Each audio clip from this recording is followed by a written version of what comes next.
Right, hello, and welcome to the chairman's update. A bit of a change of attendees this week. Jack's had the week off, and vice chairman has stepped in. I don't know what the man on the left doing here because he's definitely not chairman. Just winging it. But yeah, the last six to 8 weeks, me and Jason have been doing a lot of work on next season, how we can improve what we've got, where we could potentially look at trying to improve the club. Yeah, we just thought we'd give you a little update and a run through of everything that's happened over the last 6 or 8 weeks because we ran through it with the owners last night. So for anyone that couldn't attend last night or anyone here or anywhere that's interested, this is the fun that happens when you run a non-league football club. So yeah, I'll let Jason run you through most of it.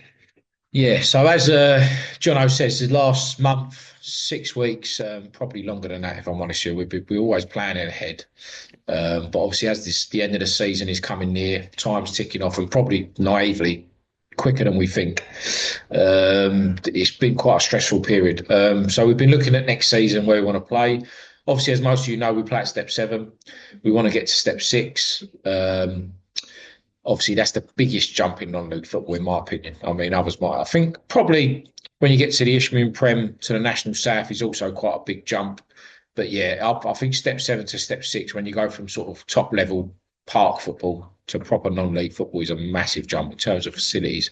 I mean, there's been 3 or 4 games this year. Like you can't even get a cup of tea. Yeah, There's nowhere for the fans to stand. Nowhere I mean, grass. to be honest, in my Parks. opinion, it's probably the jump's probably too big. But that's politics. That's another level. I think for going from having a rope around a pitch to needing floodlights, fencing, clubhouse facilities is massive. But it is what it is, and we're dealing with it. Obviously, we want to get there in the most sustainable way. We're all aware of what happened at the last club, and we don't want that to happen again. Every decision we make is to protect the football club, and we'll never put that in jeopardy. You never know what's around the corner, but I'd like to think that this club won't go anytime soon because we'll protect it. So yeah, we looked at the options. So 3 options was moving away, ground sharing, back to Rookery Hill, or staying at the Wildcrest, building it up. Obviously, ground sharing just wasn't sustainable, to be honest. We was looking at it. In the short term, we could probably afford it. In the long term, without major success, which you never, ever, ever can guarantee, the club was going to be in a bad place. So that was pushed to one side.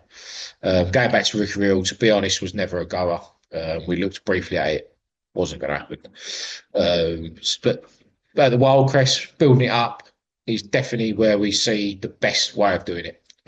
So we looked at all the options for pricings, for the path around the pitch, for the floodlights. We had various meetings with different contractors. We met with we met with the Wildcrest, spoke to Gary at the Wildcrest, and he was very helpful. They've committed quite a considerable amount into the funding of this.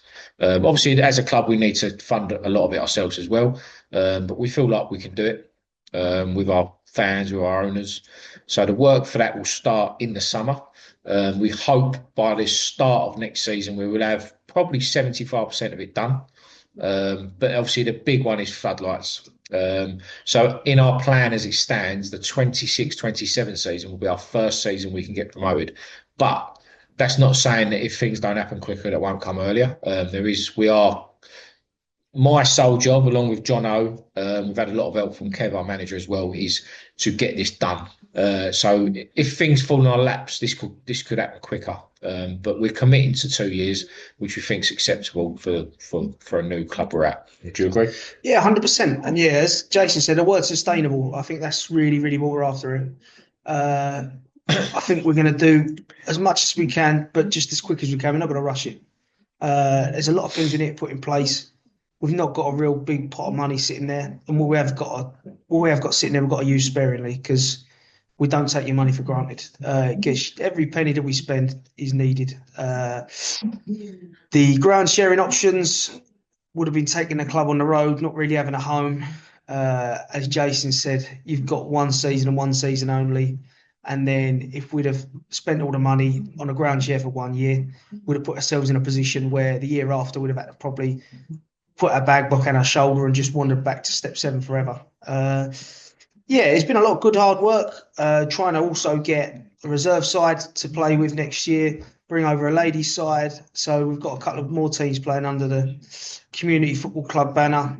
Just trying to do a lot of good things in a short amount of time. The first team's going really well. Kev, Covo have been really good. Boys have been fantastic. Yeah, like a few home games left, and then a few away to finish. But yeah, if you try and get on the coaches, get down to support the boys. If you've got any questions about anything, me and Jay always need help with stuff. Uh, Always something to do. But yeah, we've got a couple of meetings this week, really, really important. And yeah, like Jason said, the plan is for 2 years because that's sustainable. 2 years, everything will be ready. If something comes up and slaps us in the face, I'm not saying it couldn't happen next year. I'm not saying if something fell over and we had to do it for long term, that 2 year might end up being 3 or 4 years because we will not put anything before the club. But, Yeah. As you can see, the staff love us. yeah, that's it. Yeah. But yeah, that's about it from us, really. Yeah. Yeah, I think just echoing on what Jono says about the help. Um, we are getting help now as well, and that's good to see. It feels like the community is really getting behind the club. We we obviously want to continue that and push that. We are looking at different projects, different schemes that we're going to be opening up, and you'll find out all about that soon. And that is really, really going to hopefully get this community together. Yeah, we lost the football club. That's happened, but we feel like we're building something really, really exciting here that we can all enjoy. Everyone can get involved with, whatever you do, whatever you like. If you like football, come watch. If you don't like football, come watch. It really is a good environment. But yeah, the future's bright, I think.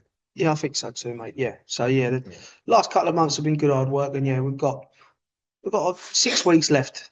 Get to the end of the season, get a few good plans in place, and then hopefully a lot of hard work over the summer. Yeah. We'll come back ready to go for next year. Whether you'll see me on this again anytime soon, I don't know.